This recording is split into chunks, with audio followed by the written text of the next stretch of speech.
77ನೇ ಗಣರಾಜ್ಯೋತ್ಸವದ ಹಾರ್ದಿಕ ಶುಭಾಶಯಗಳನ್ನು ಕೋರುತ್ತಾ, ಇವತ್ತು ಫೆಬ್ರವರಿ 16 ಮತ್ತು 17ನೇ ತಾರೀಕಿನಂದು ಕಲಬುರಗಿ ಜಿಲ್ಲೆಯ ಕನ್ನಡ ಸಾಹಿತ್ಯ ಪರಿಷತ್ತಿನ ಸರ್ವಾಧ್ಯಕ್ಷರಾಗಿ ಸರ್ವಮ್ಮತದಿಂದ ಆಯ್ಕೆಯಾದಂಥ ಮುಡಿಬಿ ಗುಂಡೇರಾವ್ ಸರ್ ಅವರು ಒಬ್ಬ ಅಚ್ಚ ಕನ್ನಡ ಪ್ರೇಮಿ, ಶಿಕ್ಷಕರು, ಸಾಹಿತಿಗಳು, ಸಂಶೋಧಕರು, ಪ್ರಾಧ್ಯಾಪಕರು, ಭಾಷಣಕಾರರು, ಹೇಳ್ತಾ ಹೋದರೆ ಹಲವು ವಿಧದಲ್ಲಿ ಪ್ರಸಿದ್ಧಿಯನ್ನು ಪಡೆದಂಥವರು.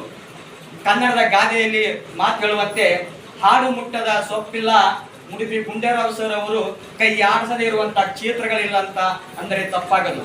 ಅಂತ ವಿಶಿಷ್ಟ ವ್ಯಕ್ತಿತ್ವವನ್ನು ಹೊಂದಿದಂಥ ಆತ್ಮೀಯ ಮತ್ತು ಗುರುಗಳಾದಂಥ ಮುಡಿಬಿ ಗುಂಡೇರಾವ್ ಸರ್ ಅವರು ಆ ಒಂದು ಕನ್ನಡ ಸಾಹಿತ್ಯ ಸಮ್ಮೇಳನ ತುಂಬ ಯಶಸ್ವಿ ಆಗಲಿ ಅಂತ ತಾವೆಲ್ಲರೂ ಕನ್ನಡದಿಂದ ಅವರಿಗೆ ಆಶೀರ್ವಾದ ಮಾಡಲಿಕ್ಕೆ, ಗೌರವಿಸಲಿಕ್ಕೆ ತಾವೆಲ್ಲರೂ ಆಗಮಿಸಿದ್ರ.